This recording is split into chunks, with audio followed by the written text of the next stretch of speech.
Have you ever noticed that sometimes the moment you get close to something true, another part of you suddenly disappears?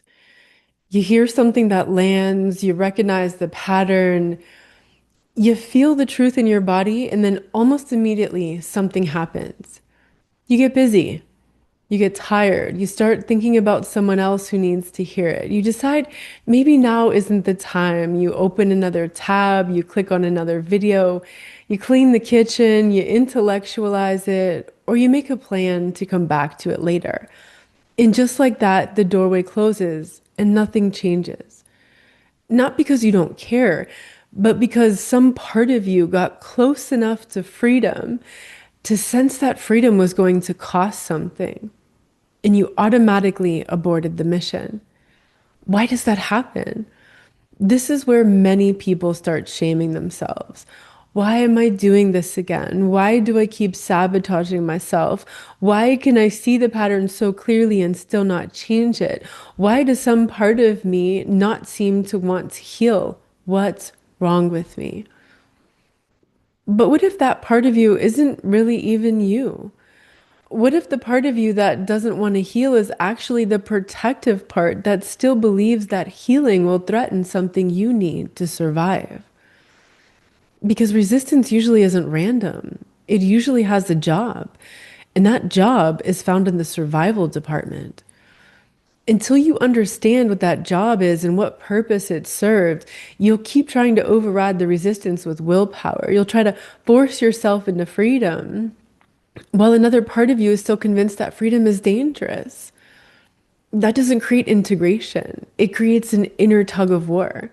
One part of you is reaching toward liberation, but another part of you is gripping the old agreement because at some point, that agreement felt like survival. So today, we're not going to shame the resistance. We're not going to force it. We're not going to spiritually condemn it or just try to bypass it with a hack. We're going to listen to it because the part of you that doesn't want to heal may be guarding something very important that once you honor it, can actually help you cross the threshold. Welcome to Inner Integration. I'm Meredith Miller, and this is the hidden reason you keep resisting healing.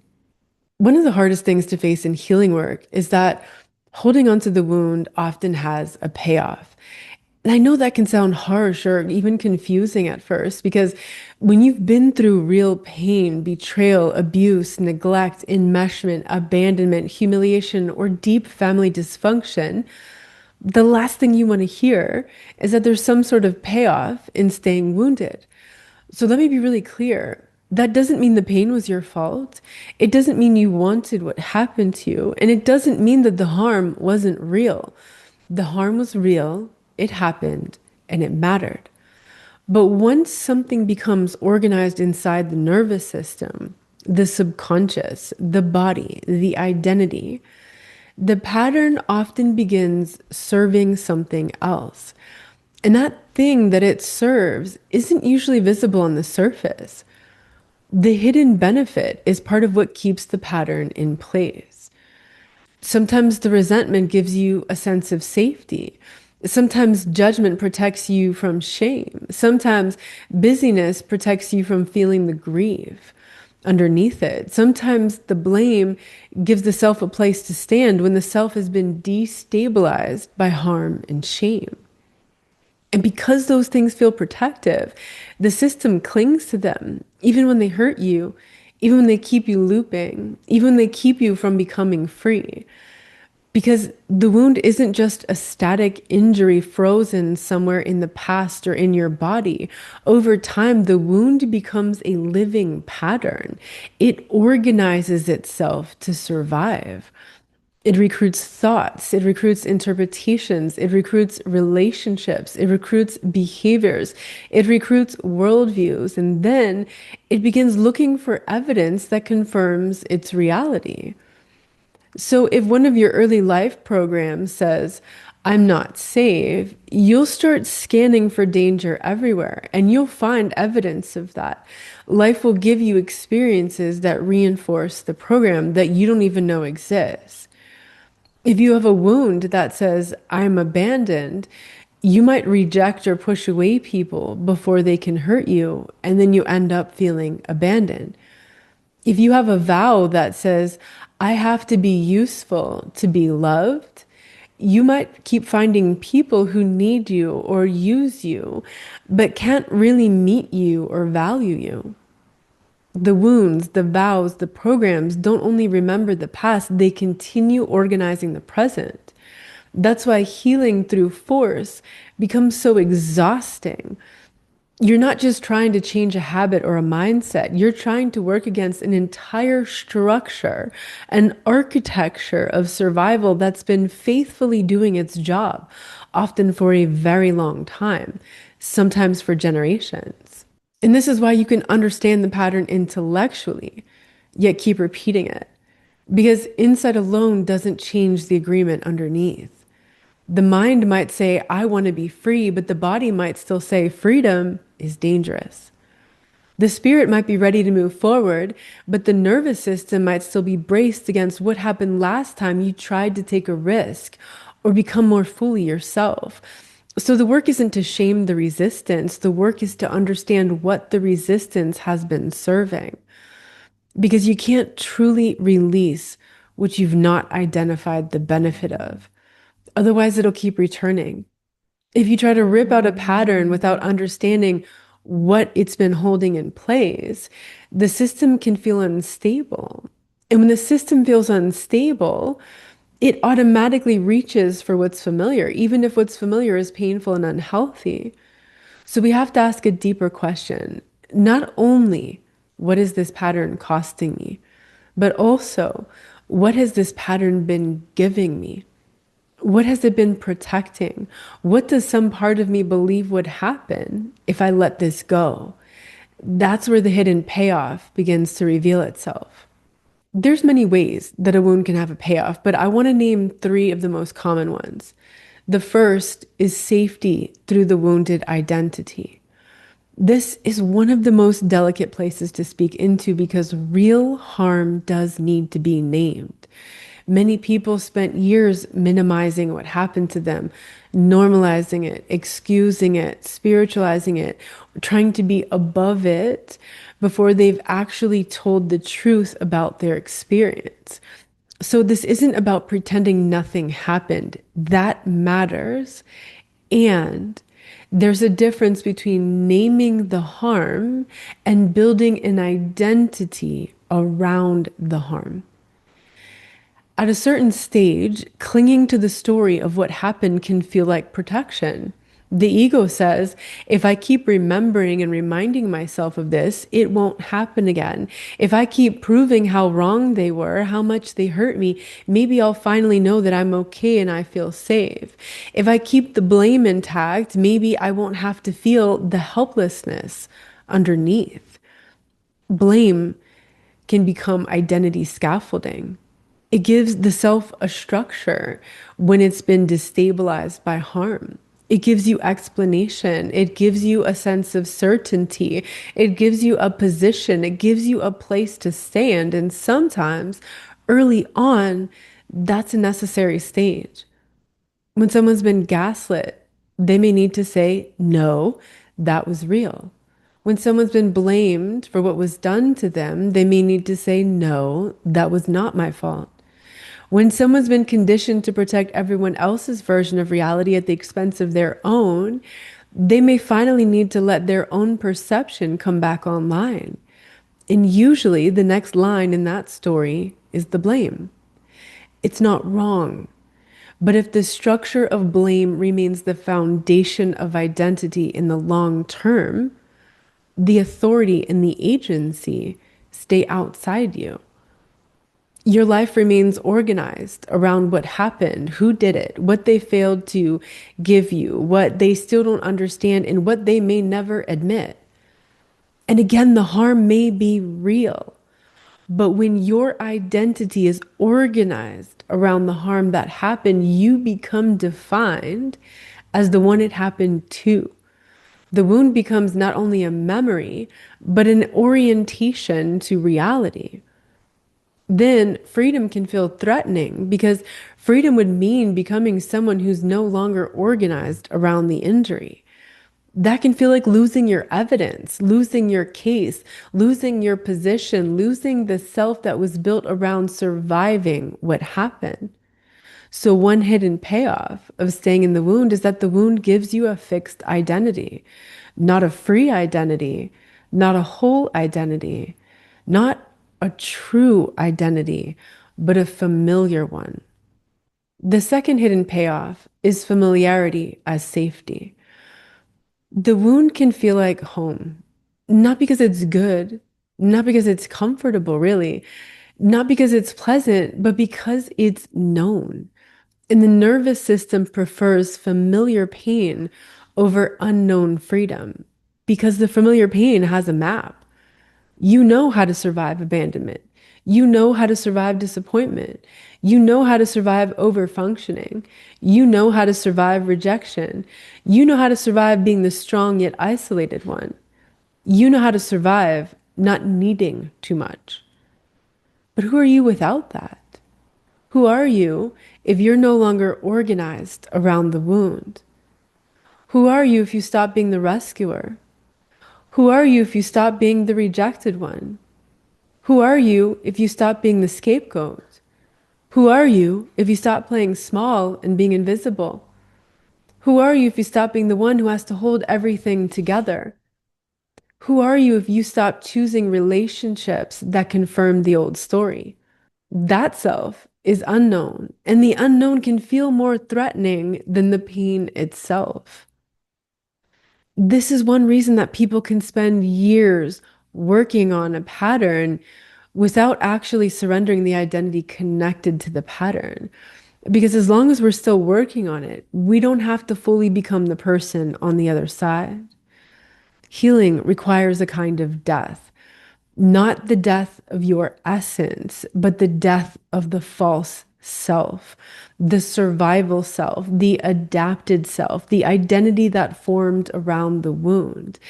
And even when that identity is painful, and when you really don't want to be that identity anymore, it can feel terrifying to let it go because it was with you for so long. It's all you've ever known. It helped you belong. It helped you survive. It helped you make sense of reality. It helped you avoid feeling the full grief of what happened or what you didn't receive. So when that old self begins to dissolve, part of you might experience it as danger. But what feels like the finality of the death of the old self is actually the beginning of the regeneration.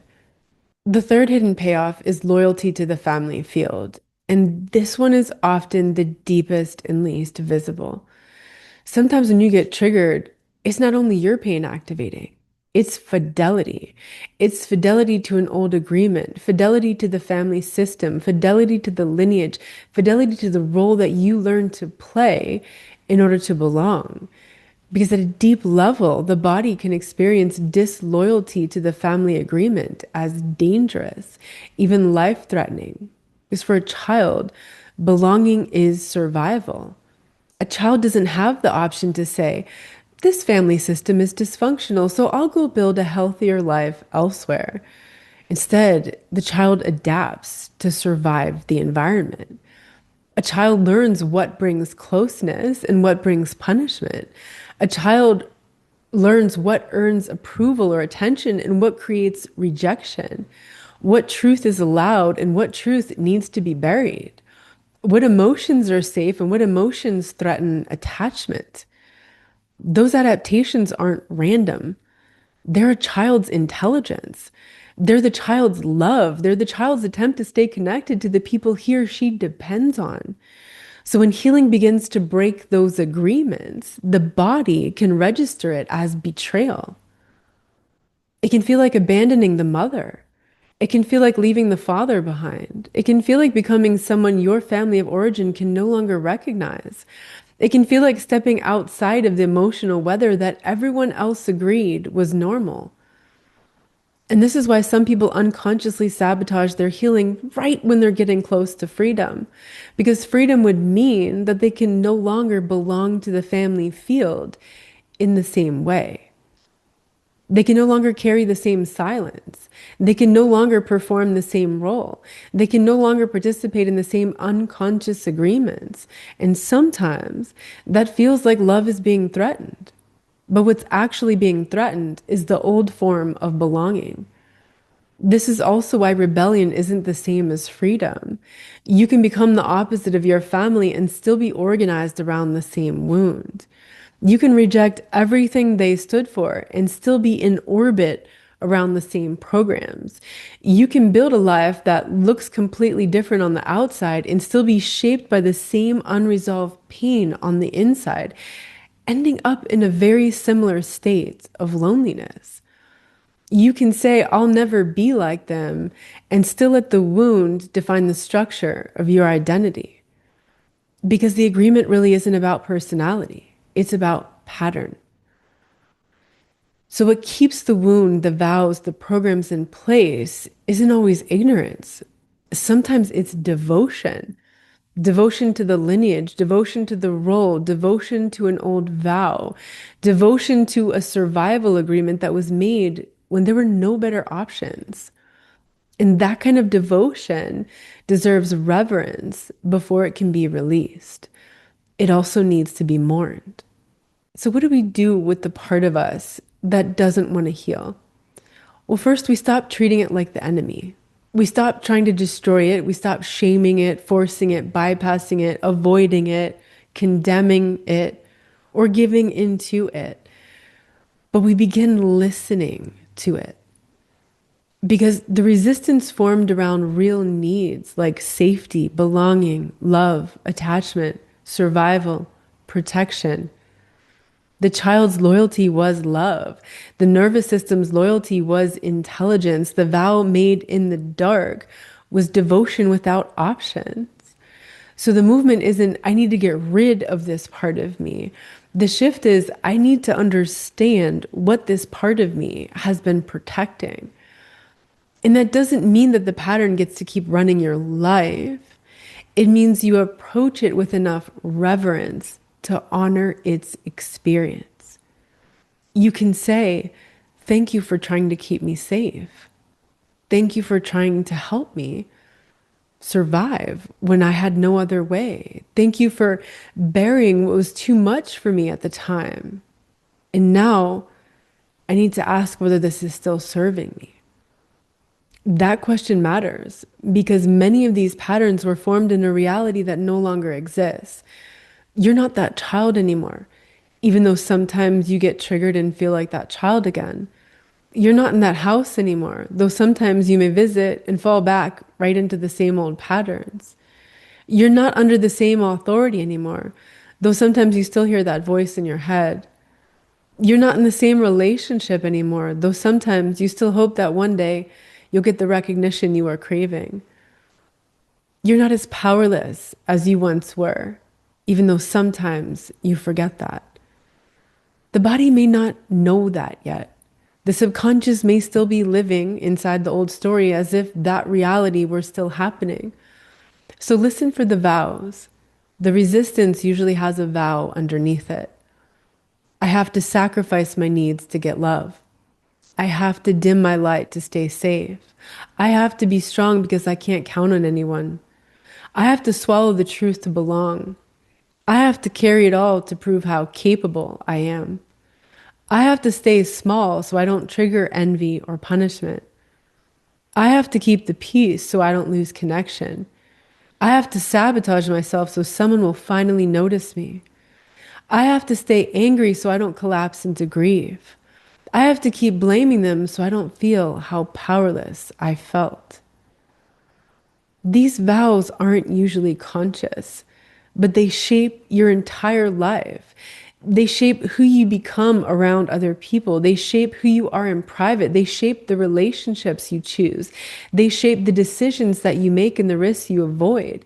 They shape the version of yourself that you believe is allowed to exist.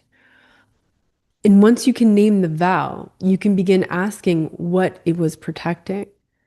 What did this vow help me survive? What did it help me avoid feeling? What attachment did it preserve? What belonging did it make possible? What truth did it bury in order to keep me safe? And then you can ask the next question. Is this vow still aligned with the life that God is calling me into now? Because some vows were made in fear. Some vows were made in pain. Some vows were made in captivity. Some vows were made in order to not feel the shame. Some vows were inherited from people who never had the opportunity to become free. And a vow made in survival might not be a vow that you want to keep forever. The vows originally came from the ego that was trying to protect the more vulnerable parts. But this isn't only just mindset work because it's imprinted on your tissues.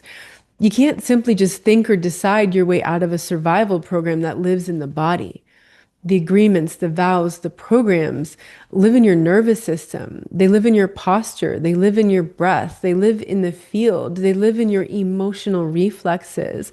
They live in your subconscious expectations. And they usually live beyond the personal story in the ancestral field where they were first formed. So releasing it is somatic, it's relational, it's emotional, it's spiritual, it involves insight, and yet it's deeper than insight. This is where we bring the resistance before God because you don't have to do it alone. And that isn't about self-condemnation or performance. It's about honesty. God, show me what this has been protecting. Show me the vow underneath this pattern. Show me where I'm still being loyal to fear, pain, shame, scarcity, rejection, doubt, or abandonment. Show me what agreement I made when I didn't know there was another way. And show me what you want to give me in its place. Because God isn't asking you to white knuckle your way through healing or figure it all out yourself. God isn't asking you to use force against the parts of you that are still afraid. God is inviting you into deeper truth. And truth doesn't only expose what hurts, truth reveals what's ready to be restored. The part of you that doesn't want to heal isn't your enemy. It's a faithful guardian of something that once kept you safe, and it's also not really you. It may be protecting an old identity. It may be protecting a familiar pain. It may be protecting belonging to the family field. It may be protecting a vow made by a younger version of you. It may be protecting an agreement that began long before you were born. And that part will keep running until it's understood. Not punished, not shamed, not dismissed, understood. Because once you can see what it's been protecting, you can begin to give it a new message. I can see why you formed. Thank you for protecting me. You don't have to do this anymore. There's another way now. You can belong without betraying yourself. You can remember what happened without building your whole identity around it. You can love your family without carrying the agreement that they're still carrying.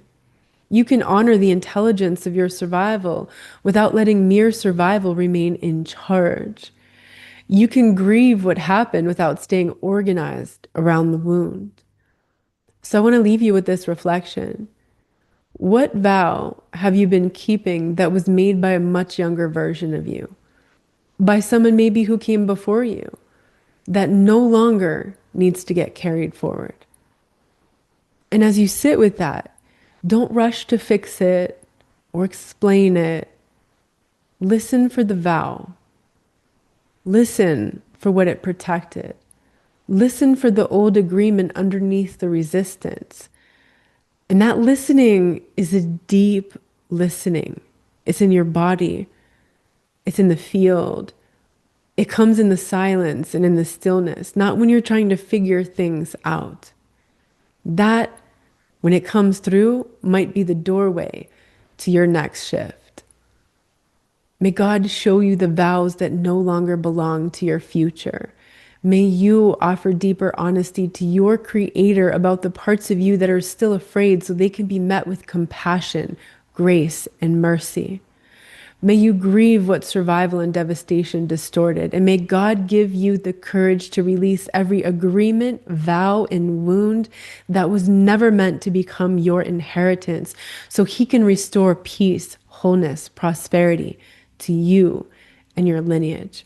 You are not the wound, you are the medicine. If this episode stirred something real in you, share it with someone else on the path, someone who's ready to go deeper, beyond the surface of healing and into true integration. If you'd like to leave a message, share something that resonated, or let me know what you want to hear more about, you can leave a comment here or you'll find a link in the show notes. To go deeper into this work or to have the opportunity to work with me, visit innerintegration.com. And until next time, big hug to you.